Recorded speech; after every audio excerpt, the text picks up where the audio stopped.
I'm so glad it stopped raining so we can just relax in the park. Hey, wait. What's that in the sky? Oh, that's a rainbow. Isn't it pretty? Cool. How does it work? Can we have one at home?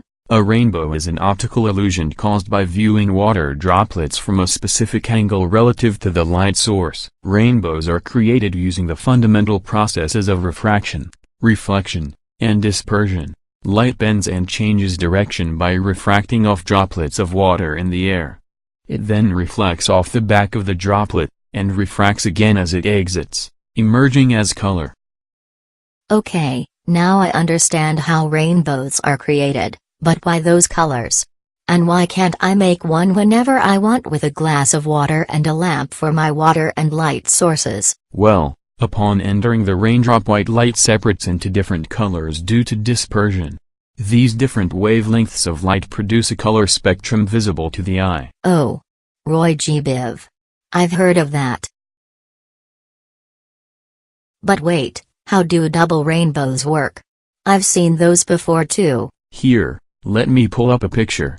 Secondary rainbows are caused by a double reflection of sunlight inside the raindrops, and are centered on the sun itself. Its colors are inverted, unlike a primary rainbow, when light is only reflected off the back of the droplet once. In order to create a secondary, and usually dimmer, rainbow, light must be reflected twice. Now, to get to your other question about creating rainbows whenever you want. Let me pull up another picture to help explain. When the white light enters the raindrops, their speeds change depending on their frequencies.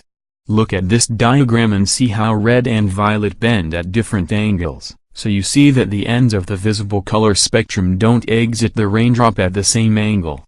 This is true for all of the colors. We see rainbows as wide spectrums of a band of color because we only receive one color from each raindrop. Each individual drop is like a tiny prism, dispersing the light. Sunlight hits the collection of raindrops in the sky all the same, so each drop will reflect and refract colors of light in the same way, but not all that light reaches the eye. For example, in this picture, the water droplets between drop A and drop B would all bounce back different colors corresponding to the correct angle it exits the raindrop. Red light is refracted out at a steeper angle towards the ground, while blue light is refracted at a less steep angle. This explains the order of color for primary rainbows. Wow, I had no idea rainbows were so cool. I know I can't turn my bedroom ceiling into a storm cloud that rains and mists, but can I get a prism for my windowsill?